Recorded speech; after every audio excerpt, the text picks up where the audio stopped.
Olá, meus irmãos, a paz do Mestre Jesus esteja com todos vocês. Que Deus abençoe quem me ouve e que o Senhor Deus Todo-Poderoso possa se fazer presente por meio dessa palavra. Que Deus abençoe, meu irmão, que Deus abençoe, minha irmã. Como que tá o coração? Vamos embora, hein? Vamos embora para cima. Vamos continuar aqui. O texto hoje para nossa conversa, para nossa breve reflexão, encontra-se no Evangelho de Jesus Cristo. Quero ler com vocês o capítulo 1 a partir do verso 1 em diante. Diz assim: Muitos se propuseram a escrever essa narração dos acontecimentos que se cumpriram entre nós. Usaram os relatos que nos foram transmitidos por aqueles que desde o princípio foram testemunhas oculares e servos da palavra. Depois de investigar tudo detalhadamente desde o início, também decidi escrever-lhes um relato preciso, excelentíssimo Teófilo, para que tenha plena certeza de tudo o que foi lhe ensinado. Glória a Deus, irmãos. Aqui é Lucas, na apresentação do seu evangelho, no evangelho de Jesus Cristo, um evangelho que é poderoso para resgatar, restaurar, conduzir e determinar, para apresentar a salvação da dádiva divina. É uma boa nova, é uma boa notícia. E Lucas começa relatando com um prefácio, irmão, como os mais conceituados escritores da época faziam. Isso que eu li para vocês é um prefácio. E pelo que se parece, pelo pronome de tratamento utilizado, excelentíssimo Teófilo, parece que era um governador, uma pessoa bastante importante, de bastante pompa, o alvo dessa escrita. E já nesse prefácio, irmãos, o Lucas mostra o para que Jesus veio e mostra para nós o porquê do Evangelho de Jesus Cristo, o porquê ele é tão poderoso, o porquê que ele desperta fascinação por gerações e gerações, pelos séculos dos séculos, e o porquê que nunca conseguiram apagar essa palavra, uma palavra que é poderosa, irmão. Vamos lá, vamos fazer as aplicações pertinentes do prefácio para a nossa vida. Toda vida tem um prefácio, irmão, toda vida tem uma apresentação, toda vida tem um porquê de estar aqui. Vamos lá? Diz assim: muitos se propuseram a escrever, versículo 1. Muitas pessoas, como eu disse, desperta muito interesse. Muitos se propuseram a escrever essa narração dos acontecimentos que se cumpriram entre nós. Irmão, eu gosto porque Lucas fala justamente dessa questão que eu tratei com vocês. O Evangelho de Jesus Cristo, ele desperta fascinação, ele desperta interesse nas pessoas. Muitas vezes chegamos a Jesus porque estamos com a vida totalmente dilacerada, estamos com a família totalmente rompida, quebrada, partida, separada, dividida. Muitas coisas ruins nos acontecem, porque nós ouvimos falar que para Deus nada é impossível. E ouvimos falar também que Ele pode nos devolver tudo aquilo que o mundo nos tirou. E isso é uma verdade. Isso verdadeiramente é verdade. E eu fui redundante propositalmente, irmão, para que você entenda que o Evangelho é verdade. E Lucas começa falando assim, ó, a narração dos acontecimentos que se cumpriram entre nós. E se cumpriram o que, irmão? Promessas, acontecimentos. Então, quando nós percebemos como Lucas começa a narrar a história de Jesus, ele já chama a atenção para as promessas. Que as promessas de Deus, irmãos, são realidades e chamam a atenção. Eu quero repetir, as promessas de Deus são realidades e já tem atenção. Se você tem uma promessa, meu irmão, se você tem uma promessa de Deus, minha irmã, é uma garantia de Deus que vai acontecer. Porque aquilo que o céu começa, o céu termina. Se Deus te prometeu, irmão, eu tenho plena convicção, Ele vai te levar lá. Vai te levar lá, minha irmã, de um jeito ou de outro, mesmo que aos trancos e barrancos. E eu sei que o sistema muitas vezes quer impedir os nossos avanços, mas sei também que foi a fé e a esperança que te trouxeram até aqui para ouvir essa mensagem. Por isso eu quero ler com você 2 Pedro, capítulo 1, versículo 4. Fala assim, ó: e por esse mesmo grandioso poder, Ele nos concedeu todas as suas ricas e maravilhosas promessas, para nos salvar da imoralidade dos desejos desse mundo e nos fazer participantes da sua natureza divina. Irmão, olha, perceba que Pedro coloca como rica e maravilhosa, e ele traz justamente uma noção daquilo que vai acontecer. O que, irmão?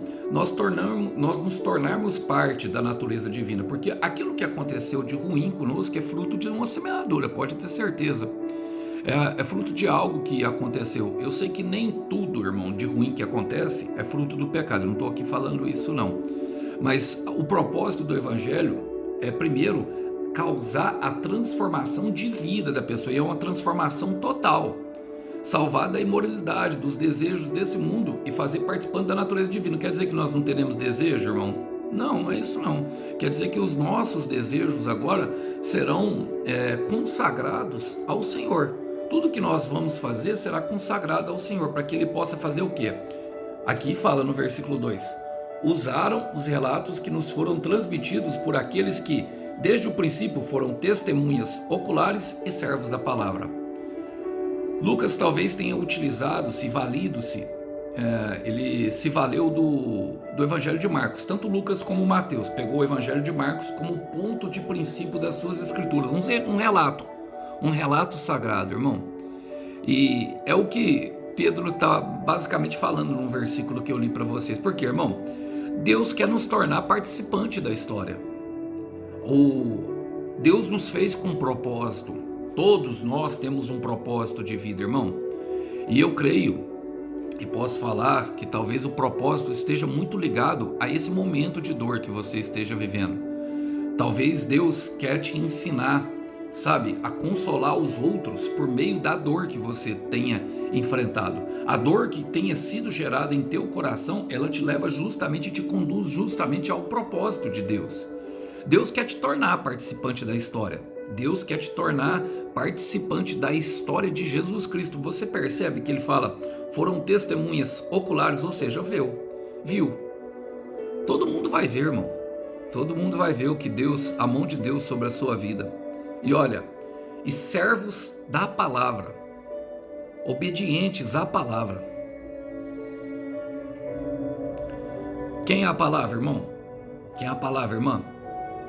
É o próprio Senhor Jesus Cristo. Como João apresenta para nós, a palavra se fez carne. A palavra é uma pessoa. A palavra é Deus. Então, servos da palavra, irmão.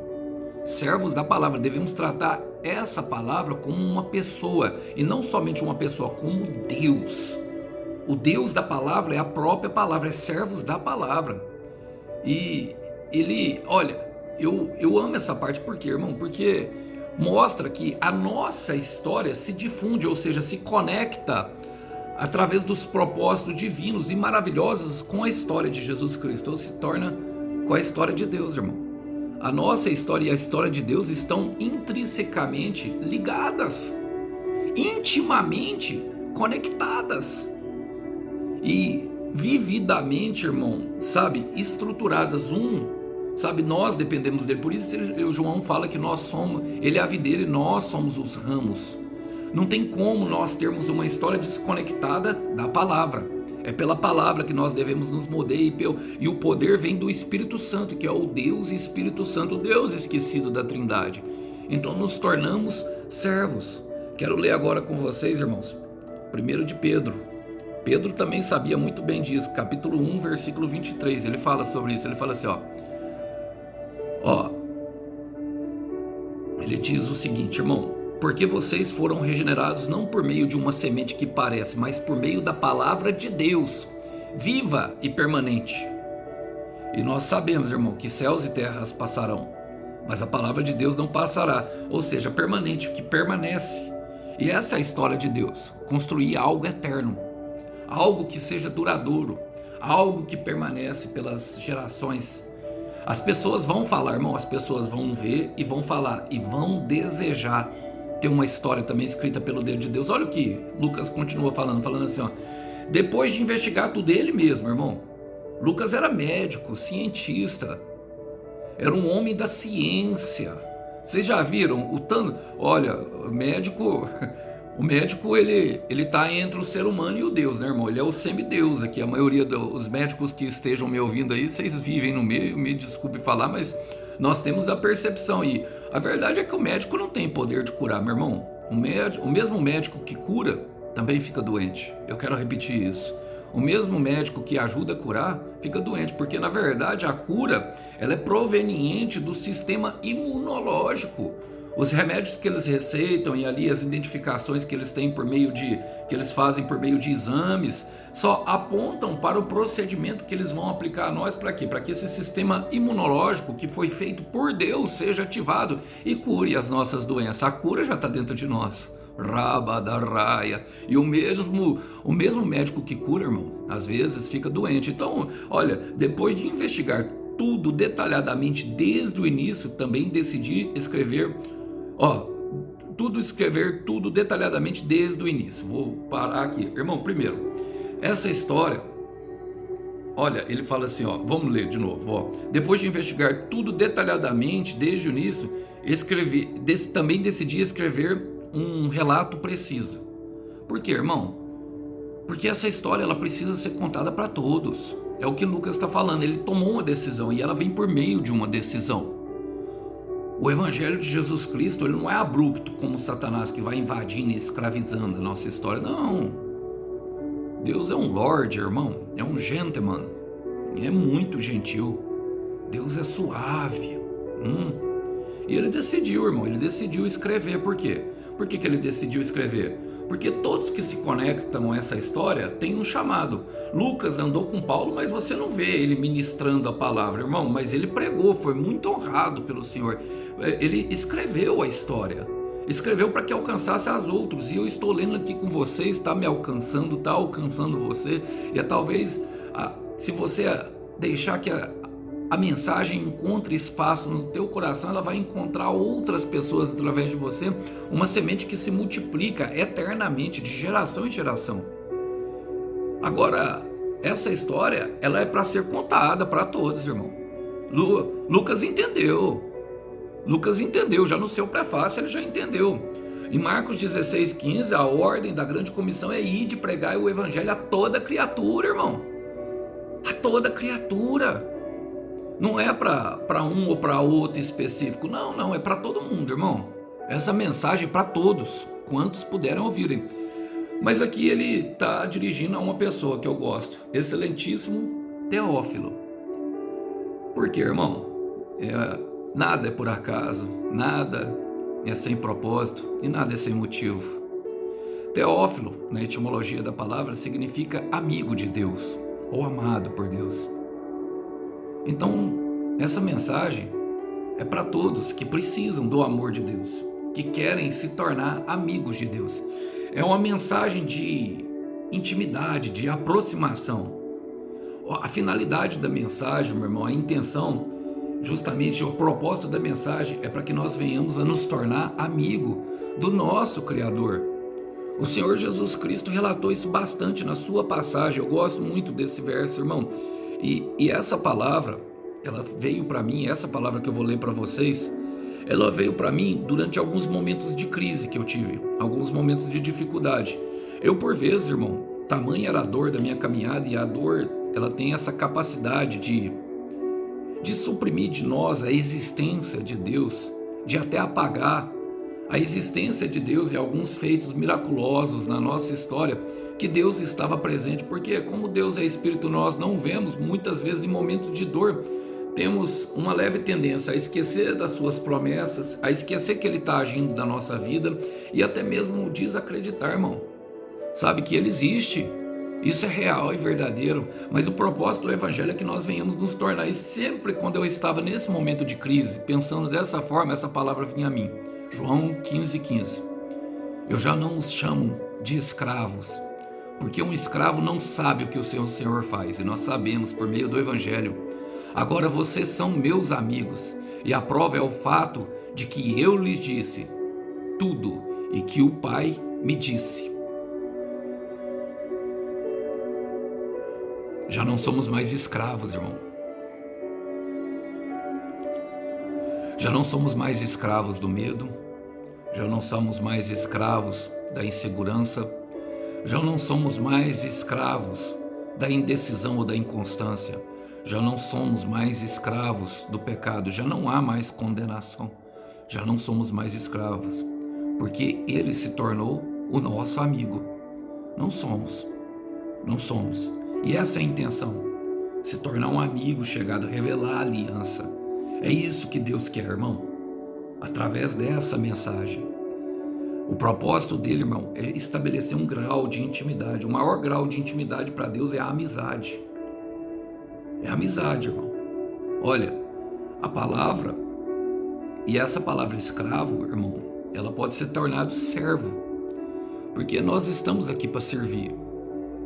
Mas a mensagem, ela chega com um propósito de conexão, porque antes, ele, como Paulo fala, pregando em Atos 17, aos epicureus e aos estoicos, ao Deus desconhecido, que eles ergueram a estátua, o altar, esse mesmo Deus desconhecido se resolveu fazer carne e andar entre nós, mostrando o que é o amor, mostrando o que de fato devemos fazer para amar as pessoas, mostrando como o seguir, nos prometendo uma vida eterna e nos prometendo até mesmo uma melhoria para essa vida. Então o propósito é se tornar, se aproximar. Ele veio, irmão. Ele veio e ele voltará para nos levar. Ele veio, irmão. Ele saiu de um lugar muito melhor e se tornou um de nós. Isso é poderoso. Olha, e para terminar, quero partir para o versículo 4 que ele fala: mas para que tenha plena certeza de tudo o que lhe foi ensinado. E eu já falei isso para vocês e vou repetir porque creio que é totalmente pertinente nesse momento. Quem anda com Deus, quem se torna amigo de Deus, irmão, as convicções invadem o coração, são geradas convicções em seus pensamentos. Não nos movemos mais meramente por qualquer vento de doutrina, por qualquer coisa que nos digam. Não. Há uma palavra implantada e essa palavra ela gera convicção. E ela é ensinada, desenvolvida e cresce dentro de nós até formar justamente o quê? Uma história que se expande. Algo poderoso. O propósito do Evangelho, irmão, é gerar convicção de que tudo que foi prometido se cumprirá. Eu quero repetir, o propósito do Evangelho é gerar convicção de tudo o que foi prometido se cumprirá. Paulo fala em Filipenses capítulo 1, versículo 6, estou convencido. Eu gosto porque ele fala estar é um estado. Podemos perder a convicção a partir do momento que nós saímos de perto dele. Mas ele fala aquele que. E aquele que ele aponta para Deus, irmão. Aquele que. Ele não está falando de homens, não está falando de pessoas, não está falando do nosso pai, da nossa mãe, não está falando do nosso pastor. Ele está falando aquele que. Aquele com A maiúsculo, está falando de Deus. Começou a boa obra. Ou seja, já foi iniciado, irmão. Se você nasceu, se você está vivo, irmão, é porque ainda está propósito. Se o pulso ainda pulsa, se o coração ainda bate no peito, é motivo para agradecer. Conte as batidas do seu coração e a cada batida um louvor de gratidão para mostrar para o Senhor, porque ainda tem propósito. E se dói, é porque ainda tem destino. Rabadasoyandaraya. Rikamanda rabada kamanda rabada kaya, rokamanda rabada soia. Aquele que começou, irmão. E o céu não tem projeto inacabado. Você não é algo aleatório, não vai ser esquecido no caminhar, não. Aquele que começou a boa obra, a obra é boa. Boa, perfeita e agradável. Mesmo que nós passemos por um momento de dor, mesmo que nós passemos por um momento de tristeza, a obra é boa. É boa, porque é uma obra de Deus, irmão. Isso é uma obra maravilhosa do Senhor. Há de completá-la. Vai acontecer, vai terminar, irmão. Até a volta de Cristo Jesus. Quem é Cristo Jesus, irmão? Palavra encarnada, cumprimento.